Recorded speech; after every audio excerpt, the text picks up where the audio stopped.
दिनांक 21/6/2026 आणि दिनांक 22/6/2026 या 2 दिवसात बैलगाडी क्षेत्रातील सर्वात मोठं आणि जनतेच्या मनातील हिंदकेसरी मैदान पेडगाव हे संपन्न होत असतं.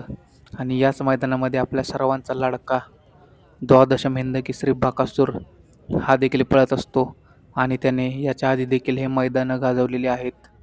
सलग 2 दिवस एक नंबर केलेला देखील आहे आणि सलग 2 वर्ष देखील एक नंबर केलेला आहे. असा आपला सर्वांचा लाडका देव बकासूर 2026च्या पेडगाव हिंद केसरीसाठी सज्ज झाला होता.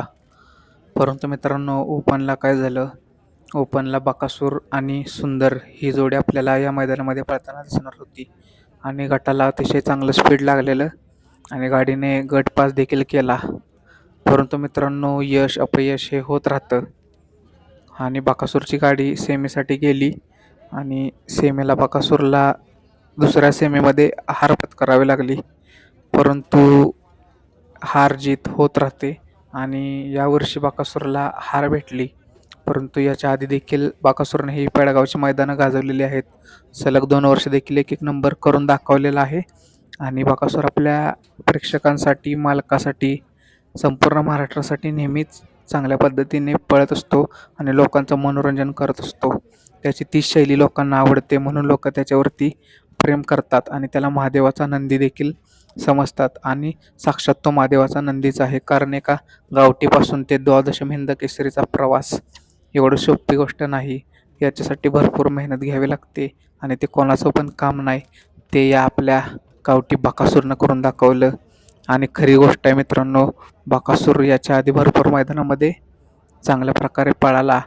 कित्येक मैदानामध्ये हिंद केसरीचे किताब आपल्या नावावरती केले आणि ज्या मैदानामध्ये जाईल त्या मैदानामध्ये एक नंबर करून हिंद केसरी आपल्या नावावरती केलेले आहेत.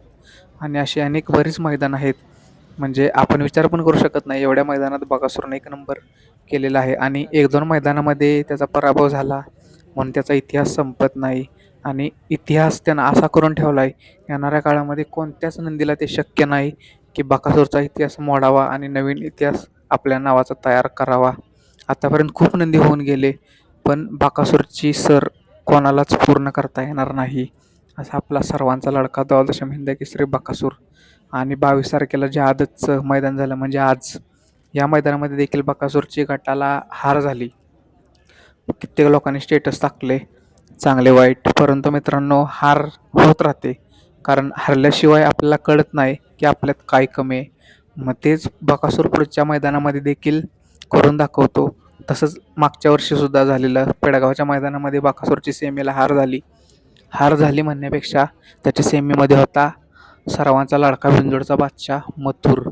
मथुर आणि बकासूरमध्ये जी सेमी झाली त्यामध्ये फक्त थोड्याशा अंतराने मथुरने सेमी जिंकला आणि फायनलसाठी पात्र झाला आणि बकासूरचा पराभव झाला.